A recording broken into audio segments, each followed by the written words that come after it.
Hi, I'm Davina, and I am recovering from post-traumatic stress disorder and narcissistic abuse. And today I would like to speak with you about boundaries, and I'm going to talk about three things in particular. So the first thing I want to mention is that boundaries help you to flourish. I think that's something to really remember is what boundaries are all about. So, yeah, if you have good boundaries with yourself, good boundaries with others, then you're going to find that you have more energy, maybe more creativity, maybe you're feeling more balanced, more relaxed. So, boundaries allow us to create a more well-being, more peace within ourselves. So for some examples, yeah, I set a boundary at work, and I found that I was feeling like my boss was oversharing, and so I set a boundary there, and that I really noticed that after that I had more energy. I was able to have more focus on the girl that I'm caring for, and it really made a big shift. And so I felt really proud of myself for doing that. Some other examples are, I've been shopping for leggings this week. A little bit crazy at times because I was in the flashback, but yeah, I really realized that there was boundaries that I needed around buying leggings. I needed to decide um, what I wanted my leggings to be like. And I realized, I want them to be full length, and I want them to be soft and comfortable. And I want the material to be thick enough. And I want them to be comfortable around my waist. And so it was really a kind of a learning experience in terms of, yeah, realizing that even things like shopping for clothes is boundaries, and everything is boundaries. Another example is, for example, my bedtime routine. That also is a boundary. When I decide, like, okay, at 7:30, I start winding down. I have my bath. Um, Sometimes I have a cup of tea. I do some meditation, and I'm going to bed. So I really need this long kind of wind down time. Um, and sometimes I'll often do some yoga nidra in bed before I go to sleep. Um, and so, yeah, when I follow those routines, then it leads me into a more peaceful sleep. If I'm doing, which I sometimes do, is like last minute Googling, I'm like on my phone and I gotta find out this. And so then I'm, kind of breaking my own boundary because I'm, interfering um, with my wind down time for my evening. So this is how boundaries can be in every part of our lives. And and it's a learning experience. Like, we don't always know what's going to work and what's going to benefit us until we try different things. um, which leads me to the second point, which is, how do we find out our boundaries? And your triggers, your anger, your discomfort, when you feel unsafe, these are where you find your boundaries.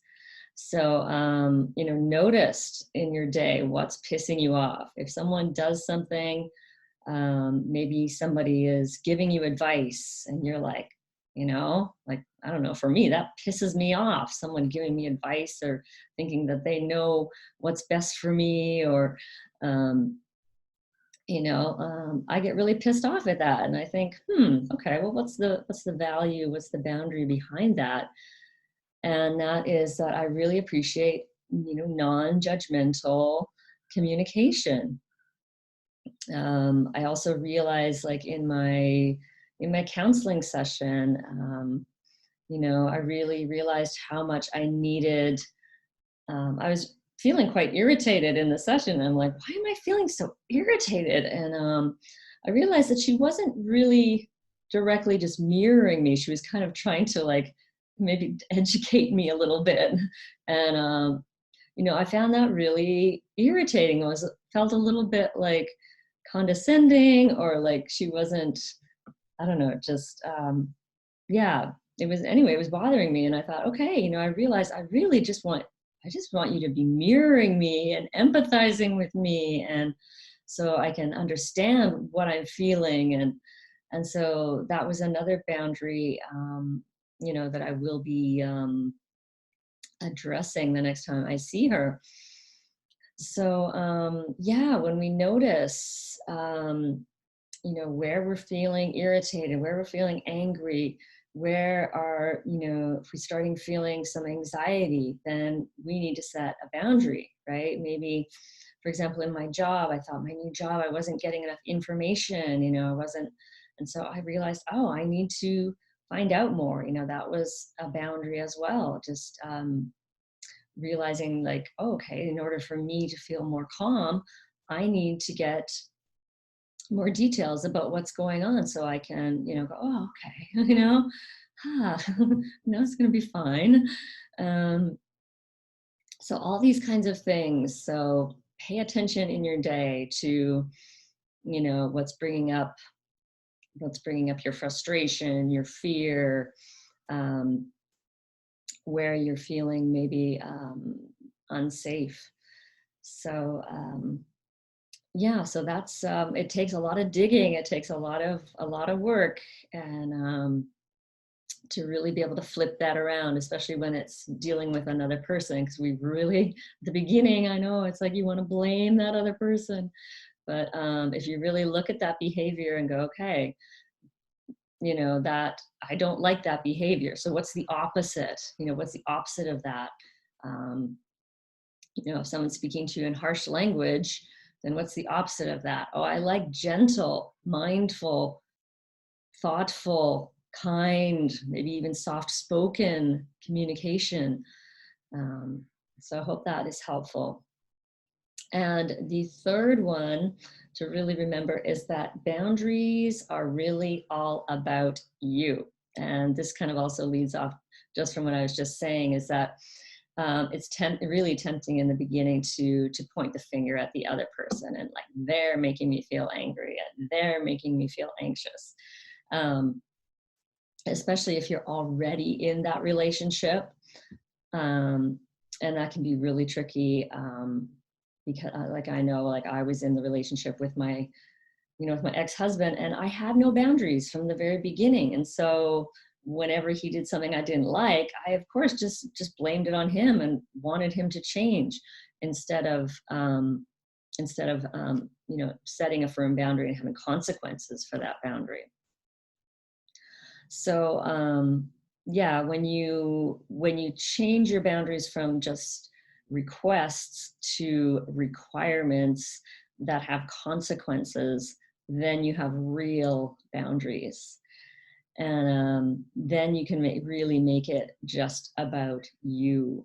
So you can say, like, for example, you're out job hunting and you say, well, I want X amount of money. And so you're in the interview and you say, I want X amount of money. And then you have to be willing to let it go. If they say, no, I'm sorry, we can't pay you that much, then you just say, sayonara, right? That's how you make that boundary about you. And you don't, because if you went into that job and then you're not getting as much money as you want, and then you're pissed off and you're resentful, then you're not taking the full responsibility for yourself. Then you're putting the blame on someone else rather than looking after yourself and your own needs.